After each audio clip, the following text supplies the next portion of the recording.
বেশ কিছুদিন যাবৎ সিকিম রাজ্যে জঞ্জাল নিয়ে এসে ফেলা হচ্ছে শিলিগুড়ির শহর লাগোয়া ইস্টার্ন বাইপাস সংলগ্ন এলাকা এবং ডাম্পিং গ্রাউন্ড সংলগ্ন এলাকায়।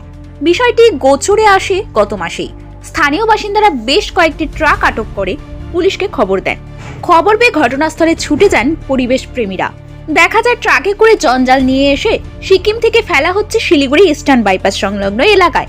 এই ঘটনার খবর চাউর হতেই চাঞ্চল্য ছড়ায়, উত্তেজনায়। ঘটনাস্থলে ছুটে যায় পুলিশ। এরপর আবার একই দৃশ্য দেখা যায় ইস্টার্ন বাইপাস সংলগ্ন এলাকায়।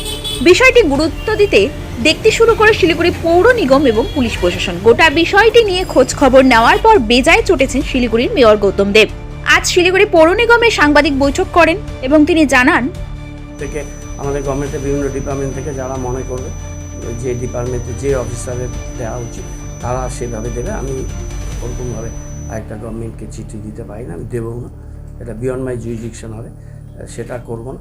কিন্তু গাড়িগুলোকে আটকেছি, মামলা করেছি এবং গাড়িগুলোকে এগেনস্টে আমাদের দেশের আইনে ব্যবস্থা হবে। কিন্তু এইভাবে রাতের অন্ধকারে আমরা তীব্র ভাষায় এটাকে কন্ডেম করছি। একটা প্রতিবেশী ছোট্ট রাজ্য, আমরা সিকিমকে ভালোবাসি, আমাদের হৃদয়ে আছে, কিন্তু তারা যে ধরনের আচরণ ইদানিংকালে করছে যেটা ভেরি আনবিকামিং।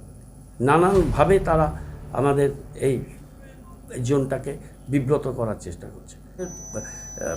পশ্চিমবঙ্গে করিডোর দিয়ে ওরা তো ওদের সমস্ত কিছু হয়। আমরা অনেকগুলো ব্যাপারে আমাদের রাজ্য সরকার একটা লিবারেল অ্যাটিটিউড নেয়।